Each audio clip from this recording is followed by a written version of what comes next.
그러면 건강검진 하지 말라는 거야? 이거는 제가 모든 분들한테 하지 마세요 이 말을 제가 못해요. 다만 저는 안 합니다. 검사가 너무 많아요. 그래서 이걸 내가 여기에 다 검사를 당하고 나면 내가 여러 가지 병을 얻게 될 것 같아요. 제가 2000년대 초중반에 환자들을 이렇게 보니까 이 앞에 이렇게 칼자국이 이렇게 가로로 생겨서 오시는 분이 점점 많아지는 거예요. 갑상선 암에 걸려서 갑상선을 띄었다고 말씀을 하시는 거예요. 근데 그런 분이 너무 많아져요. 한 분, 두 분이 아니라 너무 많아지는 거예요. 우리나라에서 무슨 원자폭탄이 터진 것도 아니고 방사선 누출 사고가 일어난 것도 아닌데 왜 갑자기 갑상선 암이 늘어날까? 그것도 이제 원인을 파고들어 보니까. 네, 안녕하세요. 저는 한림대학교 성심병원 류마티스 내과 김현아라고 합니다. 30년 이상을 임상 현장에서 환자분들을 진료하고 현대의료의 발전에 따라서 이제 많은 일들을 목격을 했고 현대의료가 참 사람들에게 많은 혜택을 주고 있습니다. 그건 분명한 사실인데 그럼에도 불구하고 이 혜택의 뒷면에는 또 많은 문제들이 있어요. 우리가 이 혜택에 대해서는 너무나 많은 정보를 얻지만 문제점에 대해서는 별로 정보를 얻지를 못합니다. 그러다 보니 많은 불신들이 생기고 어려운 점들이 점점 많아진다는 그런 생각을 가지고 있었습니다. 근데 딱 떠오르는 말이 가짜 환자더라고요. 들으시는 분에 따라서 오해를 살 수도 있고 이 발언을 하는데 저도 나름 좀 용기는 필요합니다. 현대의료의 한 가지 큰 문제가 너무 많은 사람들을 환자로 몰아가는 것에 있지 않나. 이제 가짜 환자라 하면 세 가지 정도로 이제 나눌 수가 있는데 첫 번째 유형은 현대의료의 화려한 첨단 기계들 이런 것들을 동원해서 많은 검사를 하다 보니 병이 없는데도 불구하고 검사상의 이상을 발견하면서 환자가 되어버리는 검사가 만드는 그런 환자들이 있습니다. 이제 두 번째 유형은 사회나 환경의 문제로 인해서 병에 걸릴 이유가 없는 분들이 여러 가지 병을 양산하고 있는 이런 현상들이 있습니다. 이거는 병원에서 해결할 수 있는 문제가 아니고 우리 주변의 환경을 고쳐야지 해결할 수 있는 문제임에도 불구하고 이런 분들이 병원에 와서 답을 찾다 보니 생기는 또 많은 문제들이 있습니다. 마지막 유형의 가짜 환자는 우리가 고령화 사회에 들어오면서 점점 오래 사시게 되는데 그러다 보면은 노화를 피할 수가 없습니다. 이분이 어디까지가 이게 늙는 과정으로 그냥 받아들여야 하는 것이고 어디부터는 병이라고 해서 치료를 해야 하는 것인지 아주 좀 애매해질 때가 있거든요. 이렇게 노화와 질병이 완전히 뒤죽박죽 혼동이 되면서 만들어지는 많은 환자를 할 수 없는 환자들이 또 있습니다. 머리가 아파서 오신 40세 남자분인데 자가 면역 질환이 의심된다 해서 제게 왔어요. 이분의 병력을 살펴보면 한 2달 전부터 머리가 너무 아픈데 일반적인 두통약 타이레놀 먹어도 전혀 듣지를 않습니다. 그래서 이제 내가 큰 병에 걸렸구나. 동네 병원 선생님을 찾아갔어요. 동네 병원 선생님이 잠을 좀 많이 주무시고 일을 좀 줄이셔야 합니다. 이렇게 대답을 하십니다. 그러니까 이분이 받아들이지를 못하는 거죠. 아니 나는 좀 큰 병에 걸린 게 확실하니까 대학병원에 가서 검사도 받고 치료를 하겠소. 진료 의료서를 써주세요 해가지고 이제 대학병원을 옵니다. 대학병원 신경과에 머리 아프다고 오시면은 검사 수순이 정해져 있습니다. 이제 머리 촬영을 하고 MRI 촬영 같은 걸 하고 또 피검사도 많이 하죠. 다행히 촬영상에는 아무 이상이 없었어요. 혈액검사상에서 뭔가 이상이 하나가 딱 걸리는데 그게 자가 면역 질환의 그 표지자라고 하는 항체라고 하는 이런 검사가 양성이 나옵니다.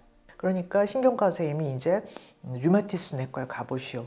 당신은 자가 면역 질환일 수 있습니다. 이렇게 얘기를 해요. 그래서 이분이 저한테 왔어요. 이 검사를 왜 했는지가 되게 궁금해요. 이런 검사는 위험 소인들, 증상들이 다 있고 정말 의심이 될 때 검사를 해야지 의미가 있지 이렇게 그냥 잘 모르겠는데 일단 뭐라도 걸리나 보자 하고 이렇게 해서 양성 반응이 나오는 경우에는 가치가 없습니다. 이 검사는 환자가 아닌 사람인데도 양성이 나오는 확률이 굉장히 높아요. 이거를 우리가 이제 전문적으로 가짜 양성, 위양성 반응이라고 하는데 이렇게 이제 위양성 반응이 굉장히 많이 나오는 검사입니다. 그래서 이제 제가 괜찮다고, 저도 이제 처방이 똑같아요. 동네 선생님하고 똑같습니다.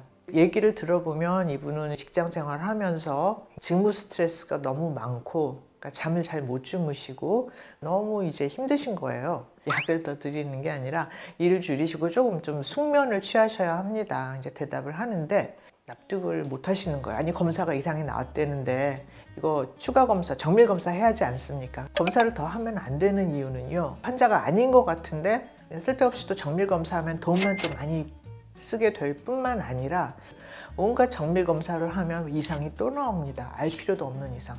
그러면 걱정을 또 하실 거 아니에요. 검사를 많이 하면 문제가 해결이 되는 게 아니라 걱정이 더 늘고, 내가 이 검사를 또 해서 이제 여기 또 이게 또 이상이 아니지 후속 검사가 따르고, 돈은 돈대로 쓰고 시간대로 쓰고 걱정은 늘고, 병이 없는 사람이 환자가 되는 일이 굉장히 많아요. 검사가 가지고 있는 그런 어떤 최면 효과랄까요? 나 정말 병 걸린 것 같아, 아프지도 않던 몸이 또 아픈 것 같기도 하고 이렇게 되거든요. 저는 너무나 많은 검사들이 있지도 않은 병을, 환자를 만드는 이런 현상이 굉장히 지금 많다는 그 이야기를 우선 드리고 싶습니다. 두 번째 사례는 별로 뭐 아픈 데도 없는데 본인이 류마티스 관절염에 걸렸다고 주장을 하시는 62세 여자분입니다. 사실 62세 정도 되시면 여자분들 이런 데 아프거든요. 손가락 아프고 한데 뭐 크게 뭐 문제될 거는 없고, 건강검진 해보니까 류마티스 인자가 양성으로 나왔다 이렇게 말씀을 하세요. 이거 아무리 아니라고 또 말씀드려도 이 환자분이 자기는 병에 걸렸다고 이제 믿게 됩니다. 그리고 류마티스 인자가 양성으로 나왔다는 말을 듣는 순간 조금 아프던 관절이 더 많이 아픈 것처럼 그렇게 생각이 되시거든요. 이거야말로 정말 환자를 만드는 검사가 아니겠습니까? 그래서 자가면역 검사, 항액항체 검사처럼 이 류마티스 검사도 가짜 양성이 굉장히 많은 검사예요. 백신을 맞은 다음이라든지 수혈을 한 다음, 아니면 뭐 크게 바이러스 감염이 지나간 다음, 이도저도 아니면 그냥 나이 드시면 나이 드시는 거에 따라서 점점 양성률이 올라가요. 아무 이유도 없이. 이렇게 건강검진은 대표적으로 환자 상태 묻지도 않고 그냥 막 검사하는 거잖아요. 여기서 양성 반응 나오는 거는 정말 의미가 없습니다. 근데 정말 나쁜 거는 이렇게 환자분이 병에 걸렸다고 믿게 되면은 몸도 더 아픈 것 같고, 그리고 자꾸 이제 추가 검사를 하시게 됩니다. 그만큼 검사가 가진 그런 아우라랄까요? 이런 최면 효과가 굉장히 강해요. 제가 2000년대 초중반에 환자들을 이렇게 보니까 이 앞에 이렇게 칼자국이 이렇게 가로로 생겨서 오시는 분이 점점 많아지는 거예요. 갑상선 암에 걸려서 갑상선을 띄었다고 말씀을 하시는 거예요. 근데 그런 분이 너무 많아져요. 한 분, 두 분이 아니라 너무 많아지는 거예요. 우리나라에서 무슨 원자폭탄이 터진 것도 아니고 방사선 누출 사고가 일어난 것도 아닌데 왜 갑자기 갑상선암이 늘어날까?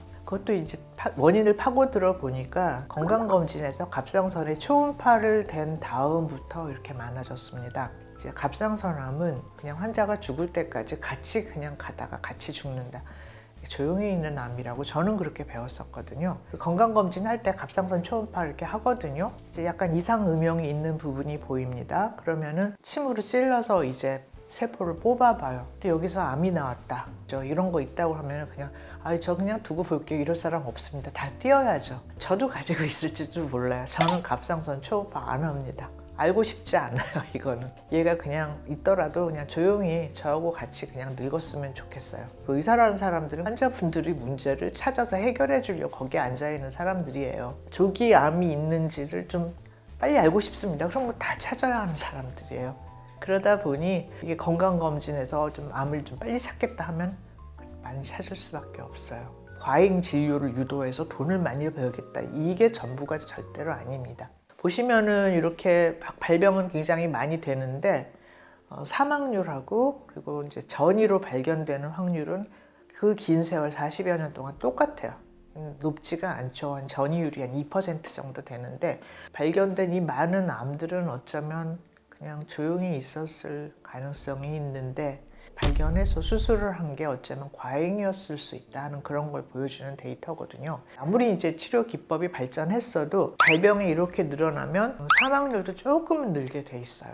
그리고 전이율도 조금은 더 늘게 되고, 이게 자연스러운 데이터인데 이게 모두 플랫하다는 거는, 똑같다는 거는 상당히 많은 부분은 알 필요가 없던, 발견할 필요가 없었던 암이었지 않나. 이제 건강검진을 해서 많이 이제 과잉 진단이 되고 있다고 의심되는 암이 또 하나가 있는데 이제 전립선 암이거든요. 전립선 암도 데이터가 비슷합니다. 이제 발생은 이렇게 많은데 전이율이나 사망률은 오히려 좀 감소하는 경향이 있죠. PSA라고 하는 혈액 검사를 하면서 이제 전립선 암도 굉장히 많이 발견했고, 이 외에도 유방암이나 신장암은 건강검진을 해서 과잉 진단이 되고 있다는 것을 의심하는 그런 4가지 종류의 암들입니다. 그러면 건강검진 하지 말라는 거야? 이거는 제가 모든 분들한테 하지 마세요 이 말을 제가 못해요. 다만 저는 안 합니다. 검사가 너무 많아요. 그래서 이걸 내가 여기에 다 검사를 당하고 나면 내가 여러 가지 병을 얻게 될 것 같아요. 그러니까 최소한의 직장 검진은 그냥 과태료 안 내려고 하는 정도인데, 저는 그렇다는 거지 저와는 생각과 철학이 다르신 분들한테 건강검진 하지 마세요 이 말은 또 못합니다. 그러나 이런 얘기를 하는 사람들이 많지는 않은 것 같아요. 이제 우리나라 의료가 세계 최고라는 말 하는 사람들이 있습니다. 근데 이제 저는 거기에 동의하지는 않는데, OECD 국가들하고 비교를 했을 때 우리나라는 치료 가능 사망률 그리고 예방 가능 사망률 합쳐가지고 굉장히 낮은 국가예요. 그 중에서 특히 치료 가능 사망률이 굉장히 낮아요. 이거는 치료라는 건 온전히 이제 병원에서 한 일이기 때문에 의료진들의 그 성적이 굉장히 좋다는 걸 알 수 있을 거예요. 또 이제 우리나라 사람들은 OECD 대비 수명도 되게 길잖아요. 그래서 이제 우리나라 국민들이 건강할 것 같은데 실제로 당신이 건강합니까? 하고 물어보면 건강하지 않다고 대답하는 분이 가장 많은 국가예요. 건강하다고 대답하는 분이 30몇 %밖에 안 되거든요. 이것도 굉장히 좀 이상한 일이죠. 여러분들 병원에서 의사를 많이 만날수록 병이 많아질 가능성이 있어요. 그게 중요한 병이건 중요하지 않은 이상이건, 그렇다 보면 내가 건강하지 않다고 당연히 생각하고요. 세상에 완벽하게 건강한 사람은 아무도 없습니다. 우리는 태어나는 순간부터 어딘가 조금씩 고장 났다가 자정해서 고치고, 심지어는 암도 생겼다 들어가고.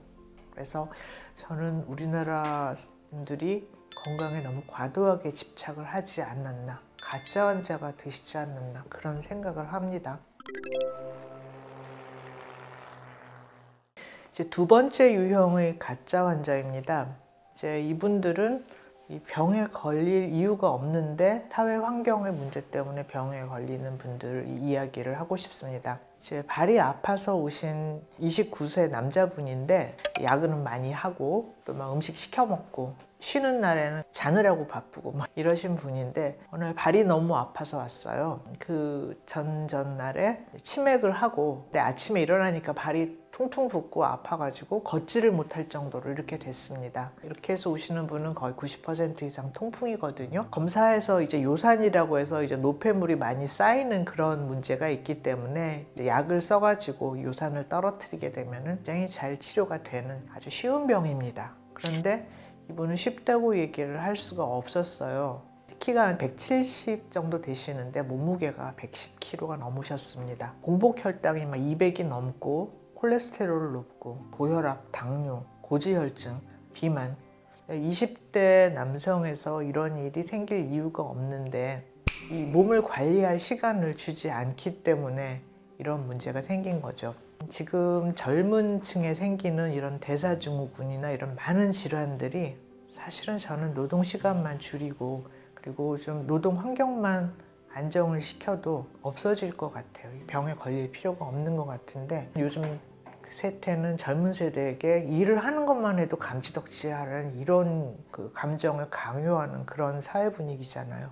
젊은이들이 대사증후군의 문제들은 병원에서만 해결할 수 있는 문제는 절대로 아니라 생각을 하고요. 이제 사회 환경의 변화가 있어야지 이런 문제들을 근본적으로 해결을 할 수 있을 것 같습니다. 그리고 작년에 불안 세대라고 하는 그런 책이 우리나라에서 이제 출판이 번역이 돼서 굉장히 이제 화제를 모았는데, 이분은 이제 지금 젊은 층들이 그 정신 문제가 너무나 어릴 때부터 스마트폰을 많이 썼기 때문에 생긴 것이라고 강력하게 주장을 하고 과감한 조치들을 제안을 합니다. 몇 살 이전에는 스마트폰을 아예 쥐어주면 안 되고, 스마트폰을 가지고 있는 어린애가 있으면 부모들이 모두 이제 합심을 해가지고 그 부모를 계속 압력을 넣어서 그 스마트폰 못 쓰게 쓰게 하자 막 이렇게까지 얘기를 하시거든요. 남아메리카 마야족의 그 예언력이 있는데 그 2012년에 지구가 멸망한다고 그랬어요. 그 말이 맞았던 게 아닌가 가끔 생각할 때가 있었거든요. 정말 다 망했는데 우리 그냥 눈만 뜨고 숨만 쉬고 이러고 살고 있는 게 아닌가. 망한 것도 모르고.